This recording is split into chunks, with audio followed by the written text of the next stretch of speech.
Keifer is a third-year Mohawk student. He is currently in the Child and Youth Worker program, which he will soon be graduating. However, the transition after school is not going to be an easy one for Keifer.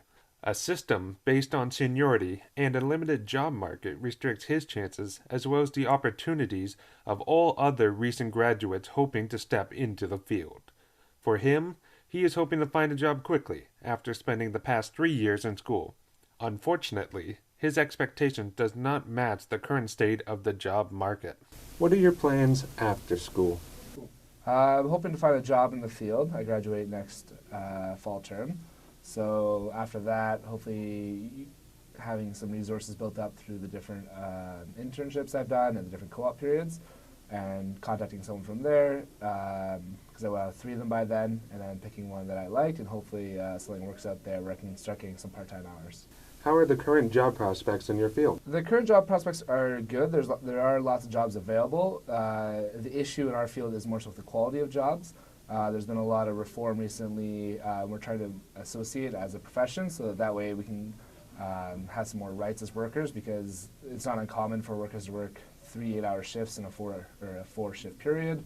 Lots of doubles, lots of call-in work. So they're trying to find a job that has good hours, steady hours, and that you're not just taking as many shifts as possible whenever. So there are jobs available, but it's more so the quality of the job is the concern. How difficult has it been getting a job in your field? It's quite difficult because most places work on seniority. So as a student coming out, they don't take your student hours, so you have to start from the bottom, work your way up. That's kind of why you end up having to take those overnight shifts and those double shifts, because you know how important the hours are. It also makes it tough to leave different employment places just because you don't want to give up your hours and start from the bottom again and have to be doing overnights and stuff like that. So they are out there, but you kind of have to work your way up to get them. If you cannot get a job in your field, what will you do? Will you go and try to get a job in another field? I don't think I would go to a different field necessarily. I am in a little bit of a unique position where I do have a steady job on the side right now, so I don't have to take the first job that comes my way, which is something unique to me compared to my classmates. But so I think I would hold out a little bit for a job that I really enjoy with the clientele that I enjoy.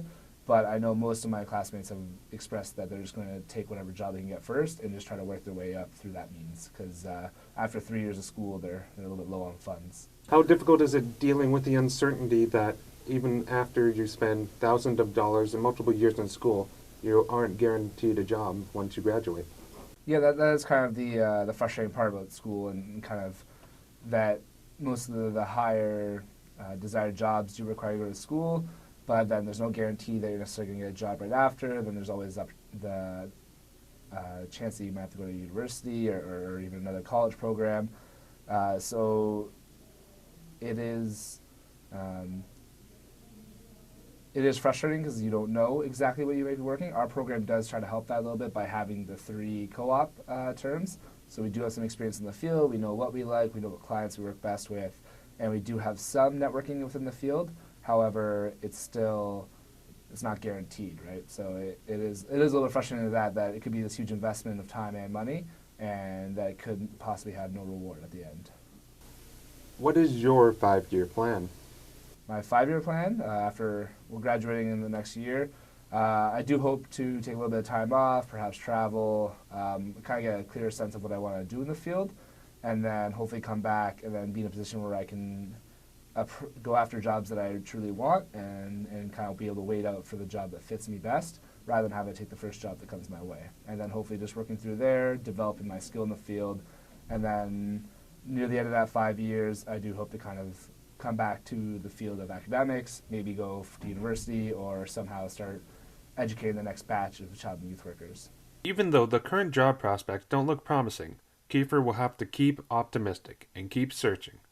For Ignite News, Alex Smythe reporting.